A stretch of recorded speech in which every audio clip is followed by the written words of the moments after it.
Option trading பண்றது ரொம்ப easy அப்படின்னு நிறைய வீடியோஸ் பார்த்துட்டு நிறைய பேர் உள்ள வந்து நிறைய பேருடைய வாழ்க்கையை புரட்டை போட்டிருக்கு ஆப்ஷன் ட்ரேடிங். ரைட்டா? ஆப்ஷன் ட்ரேடிங் வந்து ரொம்ப ஹைலி ரிஸ்கி இருக்கக்கூடிய விஷயங்கள். ஆனா ரிஸ்க் எடுத்தவங்க மட்டும்தான் வாழ்க்கையில அதிகபட்சம் முன்னேறி இருக்காங்கன்றத ஹிஸ்டரி. ரைட்டா? பிசினஸ் எத்தனை பேர் பிசினஸ் பிளான்ஸ் இருக்காங்களோ அவங்க எல்லா ஒரு கட்டத்திலயும் ஒரு ரிஸ்க் எடுத்திருப்பாங்க. அவங்க எந்த விதத்திலையும் ரிஸ்க் எடுக்காம அந்த இடத்துல அச்சீவ் பண்ணியிருக்க மாட்டாங்க. ரைட்? ரிஸ்க் எடுக்கிறவங்களுக்கு சில பேருக்கு ஃபெயிலியர் ஆகலாம். ஆனா நெறைய பேருக்கு ரிஸ்க் எடுக்கிறவங்க மட்டும் தான் ரிவார்ட்ஸும் அதிகமா இருக்கும். அதே மாரி தான் பிசினஸ்லயும் அதே மாரி யார் ரிஸ்க் எடுக்கிறாங்களோ அவங்க வாழ்க்கையில அதிகபட்சம் பெரிய பணக்காரர் ஆகிறார்கள்.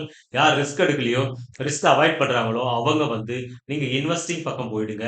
நீங்க பெஸ்ட் ஸ்டாக்ஸ் அனாலிசிஸ பார்த்துட்டு நீங்க அதுல இன்வெஸ்ட்மென்ட் பண்றது ஸ்டார்ட் பண்ணுங்க. இல்ல அட்லீஸ்ட் மியூச்சுவல் ஃபண்ட்லாம் போடுங்க. அட்லீஸ்ட் அது கூட இல்லன்னா ஒரு போஸ்ட் ஆஃபிஸ் அக்கவுண்டா ஓப்பன் பண்ணிட்டு அதுல நீங்க சேவிங் பண்ணுங்க. ஓகே. முடியாதவங்களுக்கு நான் சொல்றேன். இல்ல சார் ஆப்ஷன் ட்ரேடிங் என்னால செய்ய முடியும்.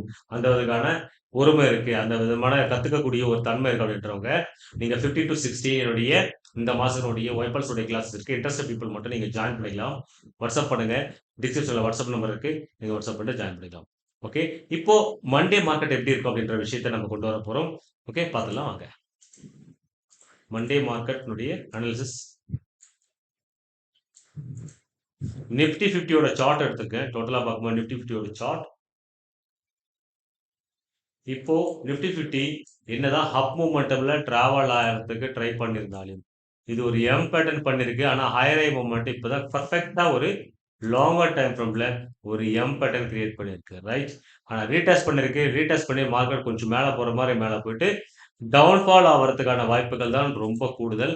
இது ஒன் டே டைம் ஃப்ரேம் உடைய வியூ. ஒன் டே டைம் ஃப்ரேம்ல நீங்க ட்ரெண்ட் ஐடென்டிஃபை பண்ணலாம். பேரிஷா புல்லிஷா அப்படின்றது ஈஸியா நீங்க ஐடென்டிஃபை பண்ண முடியும். ட்ரெண்ட் ஐடென்டிஃபை பண்றதுக்கான ஈஸியான மெத்தட்ஸ் பார்த்தீங்கன்னா உங்களுக்கு தெரியும். நான் மார்க் பண்ற இடத்துல கொஞ்சம் நோட் பண்ணிங்க. இந்த இடத்துல உங்களுக்கு சப்போர்ட் எடுத்திருக்கு. ஓகே. இந்த இடத்துல உங்களுக்கு சப்போர்ட் எடுத்திருக்கு. அதே மாதிரி இந்த இடத்துல உங்களுக்கு சப்போர்ட் எடுத்திருக்கு. ஓகே. அதே மாதிரி இந்த இடத்துலயும் உங்களுக்கு சப்போர்ட் எடுத்து மார்க்கெட் பாஸ் ஆகி நிக்குது. இப்போ மல்டிபிள் டைம் இந்த ட்ரெண்ட் லைன்ல டிராப் பண்ணும் பொழுது இங்க ரியாக்ட் ஆயிருக்கு. ஓகே. அதே மாதிரி மல்டிபிள் டைம்ல உங்களுக்கு சப்போர்ட் எடுக்கிற இடத்த மார்க் பண்ணும்போது சப்போர்ட்டை ஒரு பேரிஷ் கேண்டில் பிரேக் டவுன் பண்ணும் பொழுது நெக்ஸ்ட் லெவல் இவங்களுடைய டார்கெட் வந்து நெக்ஸ்ட் லெவல் 23,304 லெவல் வரையும் மார்க்கெட் விழுறதுக்கான வாய்ப்புகள் ரொம்ப கூடுதல். ஆனா இப்போ ஒரு சப்போர்ட்டிங் ஏரியால இருக்கு. இங்கிருந்து ஒரு ரீடெஸ்ட் பண்ணலாம். கன்சல்டேஷன் ஆகலாம். 1, 2 நாள் அப்படியே நின்னுட்டு இருக்கலாம் மார்க்கெட். அதுக்கப்புறம் விழலாம். ஆனா எப்போ வரையும் இந்த ட்ரெண்ட் லைனை பிரேக் டவுன் பண்ணி ஒரு ரெட் கலர் கேண்டில் க்ளோசிங் வச்சுட்டதுனால அதுக்கப்புறம் தான் மார்க்கெட் பேரிஷ் ட்ரெண்டா கண்டினியூஷன் ஆகும். ஓகே. இது நம்ம ஒன் டே டைம் ஃப்ரேம்ல நம்ம பார்த்துட்டோம். நம்ம 50 மினிட்ஸ் டைம் ஃப்ரேம்ல பார்த்துருவோம். ஒன் டே டைம் ஃப்ரேம்ல நீங்க ட்ரெண்ட் எப்படி இருக்குன்னு முதல்ல பார்த்துக்கணும். அதுக்கப்புறம் நீங்க 50 மினிட்ஸ் டைம் ஃப்ரேம்ல நீங்க எப்படி மார்க்கெட் எப்படி இருக்கு, நீங்க எங்க என்ட்ரிஸ் கொடுக்கலாம், எங்க எக்ஸிட் பண்ணலாம் அப்படின்ற விஷயங்கள் உங்களுக்கு தெளிவாக தெரியும். ஓகே. இப்போ ஹையர்ல 50 மினிட்ஸ் டைம் ஃப்ரேம்ல பாத்தீங்கன்னா இப்போ அப் ட்ரெண்ட்ல இருந்து இங்க ஒரு ட்ரெண்ட் லைன் வந்து ஃபார்ம் ஆயிட்டு இருக்கு. அதே மாதிரி டவுன் சைட்ல இருந்தும் ஒரு சப்போர்ட்டிங் ட்ரெண்ட் லைன் ஃபார்ம் ஆயிட்டு இருக்கு. இது வந்து நேரோ ரேஞ்ச்ல இருக்கு. ஓகே. நேரோ ரேஞ்ச்ல இருக்கு. டோட்டலா பார்க்கும்போது மார்க்கெட் ஒரு பேரிஷா இங்க பாருங்க ஒரு புல்லிஷ் வந்திருக்கு. மார்க்கெட் ரீடெஸ்ட் பண்ணிருக்கு. எம் பேட்டர்ன் பண்ணிருக்கு. ஆனா க்ளோவ பிரேக் அவுட் பண்ணல. W pattern created. இப்பவும் டபிள்யூ பேட்டர்ன் கிரியேட் பண்ணிருக்கு. எப்போ வரையும் இந்த ஹைய உடைக்கலையோ பர்டிகுலரா இந்த ஹைய உடைக்காம மார்க்கெட் போச்சு அப்படின்னா இந்த ஹைய உடைக்கல அப்படின்னா திரும்பவும் இங்கிருந்து ஒரு செல்லிங் கேண்டல் ஸ்டார்ட் ஆகும். ரைட்? உங்களுக்கு வியூ புரியும்னு நினைக்கிறேன். டிராபிக் மார்க்கெட் எப்படி இருக்கு அப்படின்ற விஷயங்கள் இந்த இடத்துல பிரேக் டவுன் பிரேக்அப் ஆகல அப்படின்னும் போது அந்த இடத்துல இருந்து மார்க்கெட் ஒரு செல்லிங் டவுன் ஸ்டார்ட் ஆகும். 24,168 லெவல். அப்போ பர்டிகுலரா பார்க்கும்போது இந்த 200 லெவல்ல உங்களுக்கு ஒரு சூப்பரான ரைட்டிங் ஏரியா 24,200 லெவல் ஒரு ரைட்டிங் ஏரியா. இங்கிருந்து மார்க்கெட்டை பெரும்பாலும் கீழே தள்ளுறதா வைப்பாங்க.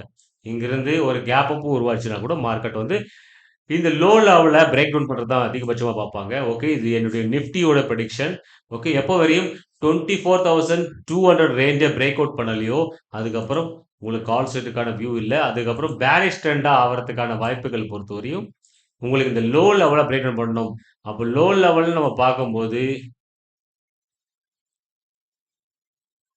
ஓகே. 23,446 லெவல். இது வந்து ஒரு பிரேக் டவுன் ஏரியா. இங்கிருந்து மார்க்கெட் விழுந்துச்சுன்னா அட்லீஸ்ட் ஒரு 200 பாயிண்ட் ஆவது உங்களுக்கு கிடைக்கிறதுக்கான வாய்ப்புகள் இருக்கு. 100 to 200 பாயிண்ட்ஸ் வரையும் கிடைக்கிறதுக்கான வாய்ப்புகள் இருக்கு. 33,665 லெவல் வரையும் மார்க்கெட் ஒரு பேரிஷ் ட்ரெண்ட் ஆகிறதுக்கான வாய்ப்புகள் இருக்கு. புல்லிஷ் ட்ரெண்ட் ஆகிறது எப்படி வாய்ப்புகள் இருக்குன்னா, இந்த மார்க்கெட் எப்படி செயல்பட போகுது அப்படின்ற விஷயத்த நான் உங்களுக்கு சொல்றேன். ஒரு வியூக்காக எடுத்துக்க. மார்க்கெட்ல எப்படி ட்ரேட் பண்றத விட ட்ரேட எப்படி எடுக்கணும், பக்காவான ட்ரேட எப்படி எடுக்கணும். ட்ரேட் எடுக்கிறதுலயே இருக்காங்க நிறைய பேர். ஆனா கன்ஃபார்ம் ட்ரேட் எப்படி எடுக்கிறதுன்றதே அவங்களுக்கு தெரியல.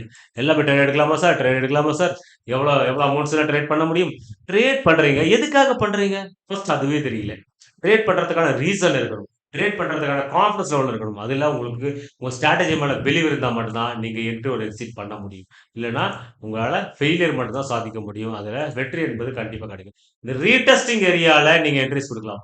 ரீடெஸ்டிங் அகைன் பிரேக் அவுட் ஏரியால கண்டிப்பா இந்த இடத்துல அகைன் பிரேக் அவுட் ஆச்சுன்னா உங்களுக்கு இந்த லெவலுக்கு மேல இருந்து நீங்க 24,077 லெவல்ல இருந்து மார்க்கெட் 24,205 லெவல் வரையும் புல்லிஷ் ஆகிறதுக்கான வாய்ப்புகள் இருக்கு.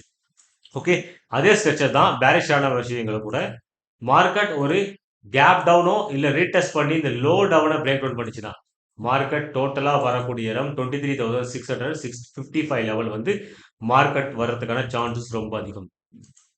லோ லெவல் பிரேக் டவுன் 23,939 லெவல். இந்த லெவலால நோட் பண்ணிக்க ரொம்ப இம்பார்ட்டன்ஸ் லெவல். ட்ரேட் பண்ணுறதுக்கு ரொம்ப உதவியாக அது இல்லைன்னா உங்களுக்கு ஒரு ஐடியா இருக்கும். மார்க்கெட்ல இப்படி தான் ட்ரேட் பண்ணணும், இப்படி மட்டும் தான் ட்ரேட் பண்ண முடியும், இப்படி பண்றவங்க மட்டும் தான் ஜெயிக்கிறாங்க அப்படின்ற உங்களுக்கு உண்மை புரிய வரும். Okay guys, interest people join my live tradings. Description number இருக்கு, லைவ் ட்ரேடிங் டெக்ஸ்ட் பண்ணுங்க வாட்ஸ்அப்ல. அப்படி இல்லைன்னா கிளாஸஸ் 15 to 16 உங்களுக்கு evening 3 o'clock to 4 o'clock 1 hour உங்களுக்கு கிளாஸஸ் வச்சிருக்கேன். இந்த 2 days மட்டும் தான் கிளாஸஸ் இருக்கும். வியாழக்கிழமை வெள்ளிக்கிழமை, வரக்கூடிய வியாழக்கிழமை வெள்ளிக்கிழமை. ஓகே, இன்ட்ரெஸ்ட் பீப்புள் ஜாயின் பண்ணிக்கலாம். இல்லை லைவ் ட்ரேடில் பார்ட்டிசிபேட் பண்றவங்க நீங்க லைவ் ட்ரேட் டெக்ஸ்ட் பண்ணுங்க, உங்களுக்கு ரிப்ளை வரும். Okay boys, bye bye, thank you. இது உங்கள் ட்ரேடிங் வித் ராஜ். பபாய்.